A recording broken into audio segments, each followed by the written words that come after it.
बिल्कुल जो बर्फ से ढकी हुई पहाड़ियां हैं, सामने श्रीकंठ पर्वत है। धारा की उत्पत्ति की तभी इसको भीम धारा कहते हैं। मैंने छिलके भी निकाल दिए और ये छिलके ना हमारे यहाँ पे इसको बोलते थमाला। इन प्रकृति की खूबसूरत नज़ारों के साथ गर्मा गर्म चाय का मजा ले लेते हैं। उतने ही शाम को धूप छिपने के बाद काफी ठंडा होने लग गया और अंगीठी जलाने की तैयारी बिल्कुल शुरू हो गई। सबसे पहले ही आप सभी को मेरा प्यार भरा नमस्ते। मैं गीता शेमाल, देवभूमि उत्तराखंड, प्रकृति की गोद में बसा हुआ हर्सिल वैली का एक सुंदर सा गांव मुखवा से आप सभी लोगों का हार्दिक स्वागत करती हूं आपका अपने YouTube चैनल हर्षिल ब्लॉग में। तो आज की ब्लॉग की शुरुआत कर रही हूं दिन के 1 बजे मुखवा गांव से। और अगर मौसम की बात की जाए, काफ़ी प्यारी सी धूप निकली हुई है। और आजकल जो मुखवा गांव से सामने के नज़ारे हैं, बिल्कुल जो बर्फ़ से ढकी हुई पहाड़ियां हैं, सामने श्रीकंठ पर्वत है, बहुत ही खूबसूरत लग रहा है दिखने में। आप देख सकते हैं पूरी पहाड़ियां बर्फ़ से ढकी हुई है और नीचे है धराली, सामने है माँ भगवती गंगा जी का मंदिर। और पहाड़ियों को देख देख के तो बिल्कुल मन ही नहीं भरेगा। तो यूँ ही हर्सिल वैली को मिनी स्विट्ज़रलैंड नहीं कहा गया, क्योंकि यहाँ की जो प्रकृति की खूबसूरत सुंदरता है ना, बिल्कुल मेरा तो सही में बिल्कुल मन नहीं भर रहा। मेरा मन तो कर रहा है कि छत के ऊपर ही बैठ कर इन खूबसूरत नज़ारों का आनंद लूँ। चलिए जी, थोड़ी सी छत के ऊपर धूप भी सेक ली और अब दिन का लंच बनाने की तैयारी करती हूँ। तो आज लंच करने के लिए मेरे भतीजे जी भी आ रहे हैं जो यहाँ मुखवा में ही रहते हैं। उनके यहाँ पे राशन की दुकान है, तो पहले लंच बना लेती हूँ। जी, गर्मा गर्म लंच बनके तैयार है और साथ में हमारे भतीजे जी भी आ गए और वैसे हमारे भाई बहन जी भी हैं। तो गर्मा गर्म लंच करते हैं अब। और आज मैंने लंच में बनाया है बड़ी का साग, जो कि भुजेला की बड़ी होती है, उसको पेठा भी बोला जाता है। तो उसका साग बनाया है, साथ में है गोभी की सब्जी, चावल और ये हमारे यहाँ की पहाड़ी बड़ी। चलिए जी, स्वादिष्ट सा लंच करने के बाद अभी मैं आई हूँ भीम धारा के दर्शन करने के लिए। तो कहते हैं कि जब पांडव स्वर्ग की ओर जा रहे थे तो यहाँ पे द्रौपदी जी को बहुत प्यास लगी, जिससे कि भीम जी ने अपनी धनुष बाण से इस धारा की उत्पत्ति की, तभी इसको भीम धारा कहते हैं। और हमारे यहाँ पे इसको कहते हैं घट्टू, क्योंकि यहाँ पे घट चलते हैं इस धारा से।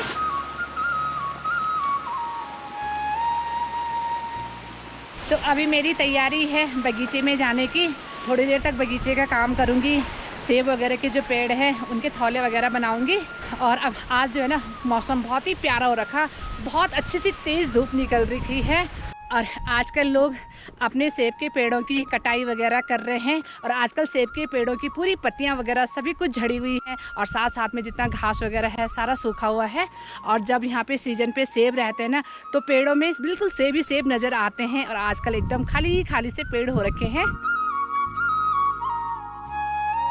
हमारे बगीचे में जाने से पहले ही यहाँ पे है ये देवदार का पेड़, तो इसमें से कुछ छिलके निकाल देती हूँ अंगीठी जलाने के लिए, क्योंकि कल जो बहुत ही ज़्यादा मुश्किल हुई अंगीठी जलाने में। न तो हमारे पास छिलके थे, न तो कोई मिट्टी का तेल था। तो बगीचे में जाने से पहले थोड़ा सा निकाल देती हूँ उससे। चलिए जी, ये थैली में मैंने छिलके भी निकाल दिए और ये छिलके ना हमारे यहाँ पे इसको बोलते हैं थमाला। तो ये से थमाले से निकाला, तो इसमें ना नेचुरल ऑयल बहुत अच्छी होती है, जल्दी से आग पकड़ जाती है इसमें। तो ये थैली भर गई, अब बगीचे में जाते हैं। चलिए जी, अभी मैं पहुंच गई अपने बगीचे में, लेकिन बगीचे में आते आते काफ़ी गर्मी लग गई, मुझे अपनी जैकेट वगैरह उतारनी पड़ी। और अभी जो हमारे यहाँ पे बगीचे में जो गेट लगा हुआ है उसकी चाबी है मेरे हस्बैंड जी के पास, तो मेरे हस्बैंड जी आने ही वाले हैं। बाकी हमारे जो बगीचे में सेब के पेड़ हैं उनके अभी पूरी तरह से पत्तियाँ नहीं गिरी, जब पूरी पत्तियाँ गिर जाती है तभी सेबों के पेड़ों की कटिंग होती है। तो अभी बगीचे से ही आगे मैं अपने हस्बैंड जी की इंतज़ारी कर रही हूँ।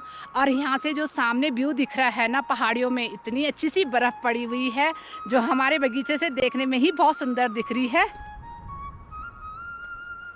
और सामने ही है देवदार के पेड़ और इतनी ठंडी ठंडी हवाएं चल रही है देवदार की, बहुत ही आनंद आ रहा है। चलिए जी, थोड़े से इंतज़ार करने के बाद अभी मेरे हस्बैंड जी भी आ गए बगीचे की चाबी लेके। तब तक हम इन प्रकृति की खूबसूरत नज़ारों के साथ गर्मा गर्म चाय का मज़ा ले लेते हैं।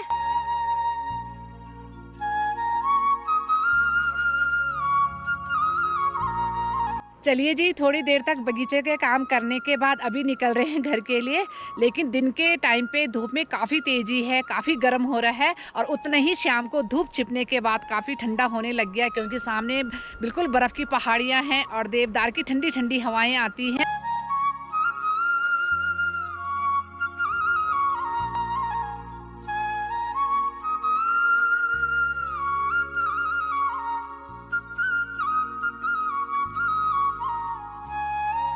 तो अभी मैं आ रखी माँ भगवती गंगा जी के प्रांगण में और यहाँ पे काफ़ी टूरिस्ट आए हुए हैं बाहर से गंगा माँ के दर्शन करने के लिए।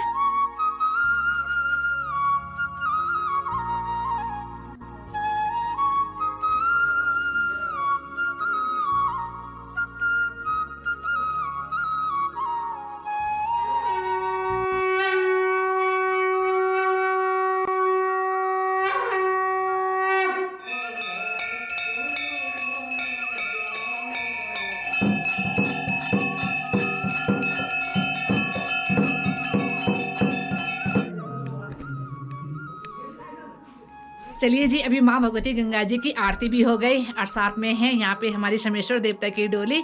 तो शमेश्वर देवता के दर्शन भी कर लेती हूँ। और शमेश्वर देवता के ही बगल में है नरसिंह भगवान जी का मंदिर, तो आप नरसिंह देवता के दर्शन भी कीजिए। और साथ में ही है 5 पांडव देवता का मंदिर। चलिए जी, माँ गंगा जी की सायंकालीन आरती के बाद अभी मैं आ गई घर पे और अंगीठी जलाने की तैयारी बिल्कुल शुरू हो गई। और आज ना अंगीठी एकदम से जल गई, क्योंकि जो मैं छिलके लाई थी ना उसमें काफ़ी अच्छा ऑयल था, तो जल्दी से जल गई। और एकदम अंगीठी ना तुरंत गर्म हो जाएगी, क्योंकि ठंडा भी काफ़ी हो रहा है।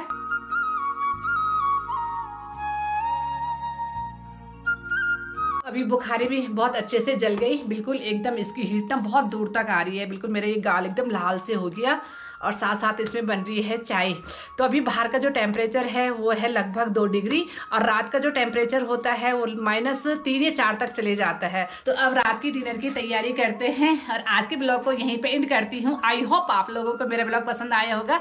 प्लीज़ पसंद आया हो इसे लाइक कीजिए, सब्सक्राइब कीजिए, अपने दोस्तों के साथ ज़्यादा से ज़्यादा शेयर कीजिए, कमेंट कीजिए। मैं गीता सेमवाल मिलती हूँ आपको अगले जल्दी से नए ब्लॉग में। तब तक के लिए जय गंगा मैया, जय शमेश्वर देवता, बाय बाय।